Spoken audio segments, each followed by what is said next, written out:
మీరన్నదానికి అర్థం ఏమిటి బామ్మగారు? ఆ పిల్ల అజితుడికి భార్య కావాలని నా కోరిక. ఈ విధంగా మా 2 కుటుంబాలు కలిస్తే ఈ జీవితానికి అంతకంటే తృప్తి లేదు. చాలా అసంభవమైన కోరిక మీది. ఇరువైపుల పెద్దవాళ్ళ అభిప్రాయాలు, ఆచారాలు అలా ఉంచండి. ముఖ్యంగా పెళ్లి చేసుకునే వాళ్ళకే ఒకరి మీద ఒకరికి సదాభిప్రాయం లేదు. అఖిలకు కులం పట్టింపు తక్కువ లేదు. ఆచారాల పట్ల వ్యామోహము తక్కువ లేదు. అజిత్ బాబును చూస్తే ఆమెకు చెప్పలేనంత వైముఖ్యం. ఇహ అజిత్ బాబు దగ్గరికి వస్తే అసాదాచార సంపన్నురాలిని భరించలేక కదా విడిపోయి మరో పెళ్లి చేసుకుంది. అక్కడే పొరపాటు పడుతున్నావమ్మా నువ్వు. నా మనవుడికి తండ్రి గుణాలు ఒక్కటి రాలేదు.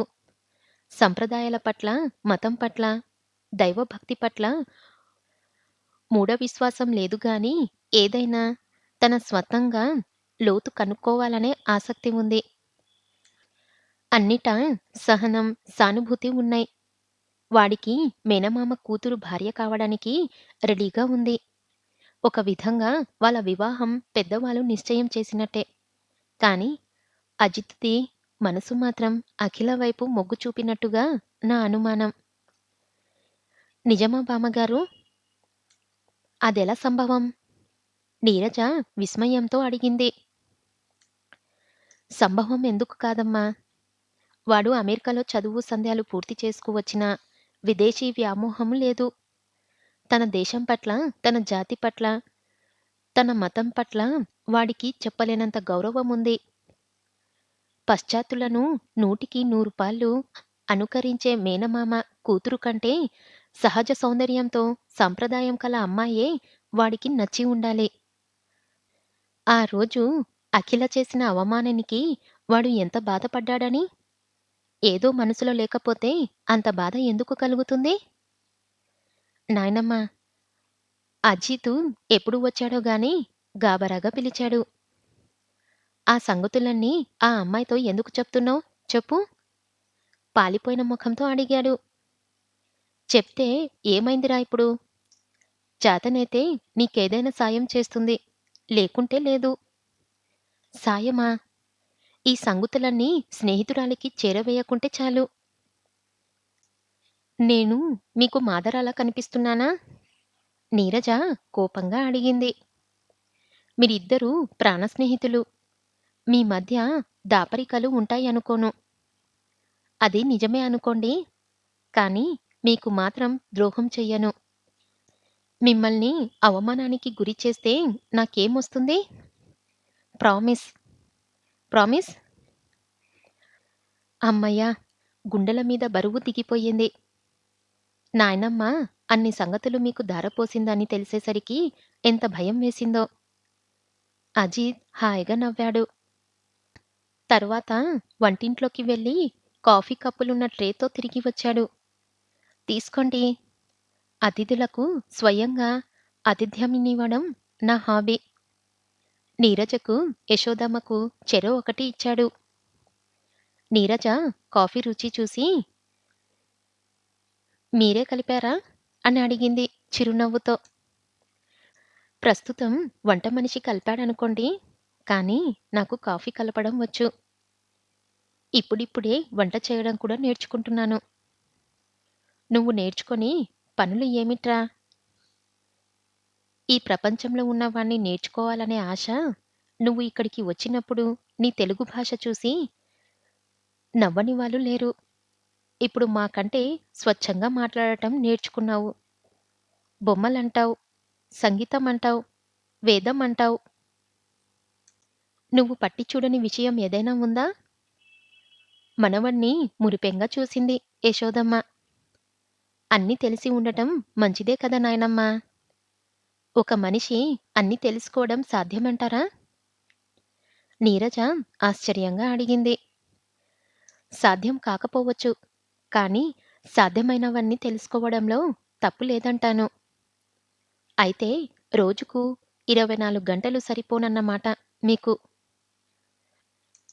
రోజుకు 16 గంటలు పరిశ్రమించి 8 గంటలు విశ్రాంతి తీసుకుంటే చాలా హాయిగా, ఆ విశ్రాంతి చాలా అపురూపంగా అనిపిస్తుంది. నీరజ టైం చూసుకుంది. వచ్చి అప్పుడే అరగంట గడిచిపోయింది. నేనిక వెళ్ళాలి. కానీ మీ గిటార్ వినాలంటే పైకి రావాలి మీరు. నా ప్రపంచమంతా పైనే ఉంది. గిటార్ వినాలంటే పైకి రావాలి మీరు. రావడానికి నాకేం అభ్యంతరం లేదు అని లేచి అజిత్‌తో కదిలింది నీరజ. అజిత్ తన కంటే ముందు పరిగెత్తినట్టుగా వెళ్లి స్క్రీన్ మీదున్నదేదో చటుక్కున డ్రాయర్‌లోకి నెట్టడం చూసి నీరజకు కుతూహలం ఆగలేదు.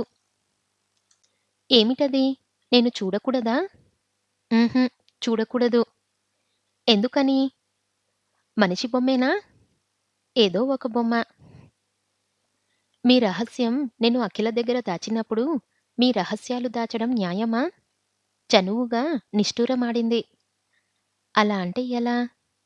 అజిత్ ఇబ్బందిగా మొఖం పెట్టాడు. నీరజ మొఖం ముడుచుకొని అంది. ఇష్టం లేకపోతే చూపొద్దులెండి. అయ్యో! మీకు కోపం వచ్చినట్టుంది. చూపుతాన్లెండి. కానీ మీరు నవ్వకూడదు. చూసింది ఎక్కడ చెప్పకూడదు. చెప్పనులెండి. అజిత్ డ్రాయర్ సొరుగులో నుంచి కాగితం చుట్టు తీసి నీరజ ముందు విప్పాడు. చక్కటి రంగులతో అఖిల రూపం చిత్రించబడింది. నీరజ ఫక్కున నవ్వింది. ప్రేమ ముదిరి పాకన పడిందన్నమాట. అజిత్ గాబరా పడ్డాడు. ప్రేమ పాకం ఏం లేదండి బాబూ. ఆర్టిస్టుని కదా! అందమైన రూపాన్ని చూస్తే కుంచేత్తనో, కలంతోనో రూపం ఇవ్వకుండా ఉండలేను. ఈ అబద్ధాన్ని నన్ను నమ్మమంటారా? మీరు ఆర్టిస్టు దృష్టిలో అఖిలను చిత్రించి ఉంటే అలా పరిగెత్తుకు వచ్చి డ్రాయర్‌లో దాచేవారు కాదు. ఆర్టిస్టు తన విద్యను 10 మందిలో ప్రదర్శించాలని కోరుకుంటాడు గానీ, ఇలా దాచిపెట్టుకోడు. ఫ్రీడరి చెయ్యండి. సూటవుతారు. చిత్రం సరిగ్గా వచ్చిందంటారా? అఖిలను మీరు ఎప్పుడు చూస్తుంటారు కదా! ఏదైనా లోపం వస్తే చెప్పండి. దిద్దుతాను. అఖిల బుగ్గలు ఇంత పల్చగా ఉండవు. కొంచెం నిండుదనం రావాలి. అయ్యో! కుడి బుగ్గకి బదులు ఎడమ బుగ్గకి ఉంచారు మచ్చని. అఖిలకి మచ్చ కుడి బుగ్గన, ఇక్కడ ఉంటుంది అంటూ తనకు తోచినవి చెప్పింది. అజిత్ బాబు, నీ సౌందర్యాన్ని మెచ్చి నీ బొమ్మ వేశాడని చెప్తాను. అఖిల గర్వపడుతుంది. ఉడికిస్తున్నట్టుగా అంది. అదిగో చివరికేదో అంటించెట్టున్నారు? భయంగా అన్నాడు. ఏం అంటించను, భయపడకండి. అభయం ఇస్తున్నట్టు చెయ్యెత్తింది. గిటార్ వినిపిస్తాను రండి. పక్క గదిలోకి దారి తీశాడు అజిత్. గదికి కొత్తగా రంగులు వేసినట్టుగా ఉంది. గోడలు చక్కని చిత్రపటాలతో అలంకరించబడి ఉన్నాయి. గది నిండుగా మెత్తటి తివాసీ పరిచి ఉంది. గదిలో అడుగు పెడుతూనే ఎదురుగా టేబుల్ మీద సరస్వతీదేవి విగ్రహం కనబడేటట్టుగా ఉంచబడింది. పక్కన మరో బల్ల మీద పాలిథీన్ కవర్ల కింద వీణ వాయిద్యం, గిటారు ఉన్నాయి. వీణ కూడా వచ్చా? నేర్చుకుంటున్నాను. త్రిపుర పిన్ని వీణ మీటుతుంటే చాలా అద్భుతంగా అనిపించింది. వీణ అంటే అభిమానం ఏర్పడింది. ఇంకెవరైనా భరతనాట్యం గొప్పగా చేస్తుంటే భరతనాట్యం మీద అభిమానం ఏర్పడుతుంది. ఇంకెవరైనా కథాకళి అద్భుతంగా చేస్తుంటే కథాకళి నేర్చుకుంటారు. అవునా? అవునేమో! చిరునవ్వుతో గిటార్ మీటసాగాడు. 10 నిమిషాల పాటు శ్రోతను ఒక ఊపు ఊపేస్తున్నట్టుగా సాగింది గిటార్ వాదనం. ఏదో రసజగత్తు నుండి బయటపడ్డనట్టుగా అఖిల కులం సంగతి మర్చిపోయి ఒక్కసారి మీకేసి చూస్తే ఎంత బాగుండును అంది నీర్జ. అఖిల ఒక్కతే మర్చిపోతే సరిపోతుందా? వాళ్ళ అమ్మ, తాతగారు, మేనత్త, తదితర బంధువుల బలగం వాళ్ళంతా మర్చిపోవద్దా? అజిత్ పేలవంగా నవ్వాడు. అఖిల ఒక తేమదనైతే మిగతా వాళ్ళ సంగతి మనకక్కర్లేదు. కొన్ని జన్మల తపస్సు చెయ్యాలేమో అందుకు. ఈ జన్మకి సాధ్యం చేసుకోవాలని ఎందుకనుకోరు? ఎలా? నేను చొరవ చూపితే అఖిల అసహ్యించుకుంటుందేమోనని భయం. మగవాడు చొరవ చూపకుండానే ఆడది ఆకర్షితురాలవుతుందా? బాబోయ్! ఆవిడ్ని చూస్తే భయం వేస్తుంది. మహంకాళా? అలాగే అనిపిస్తుంది. మీ మేనమామ కూతురు మీకు భార్యగా రావడానికి రెడీగా ఉందని మీ నాయనమ్మ చెప్పారు ఇందాక. పెద్దల నిర్ణయం అలాగే ఉంది. మరి మీ నిర్ణయం? అఖిల ప్రవేశించకపోతే వేరే అభ్యంతరాలుండేవి కాదు. అఖిల అందనప్పుడు నేను ఎవరో ఒక అమ్మాయిని చేసుకోవాల్సిందే కదా! మ్లానంగా మారిన అతడి ముఖం చూస్తుంటే నీరజకి మనసంతా ఎలాగో అయిపోయింది. మీ మరదలి ఫోటో ఉందా? ఎలా ఉంటుందో చూడాలని కుతూహలంగా ఉంది. ఉంది. మేం పబ్లిక్ గార్డెన్ వెళ్ళినప్పుడు తీశాను ఆమెను. అజిత్ లేచి ఆల్బమ్ తెచ్చి చూపాడు. ఇదిగో ఈమె. కొబ్బరి చెట్టు దగ్గర కొబ్బరాకు మీద చెయ్యి వేసి నిలబడి ఉందో ఆ అమ్మాయి. అందంగా ఉంది. యాక్సి. ఎత్తు మడవల, చెప్పులు, బాబ్డ్ హెయిరు, పూర్తిగా నవనాగరికురాలైన అమ్మాయి. ఈ అమ్మాయికి పూర్తిగా భిన్నంగా ఉంటుంది మా అఖిల. మన పద్ధతిలో, మన కట్టు బొట్టులో ఉండే అమ్మాయిలంటేనే నాకిష్టం. పెళ్ళయ్యాక ఈవిడకి జుట్టు పెంచిస్తారన్నమాట.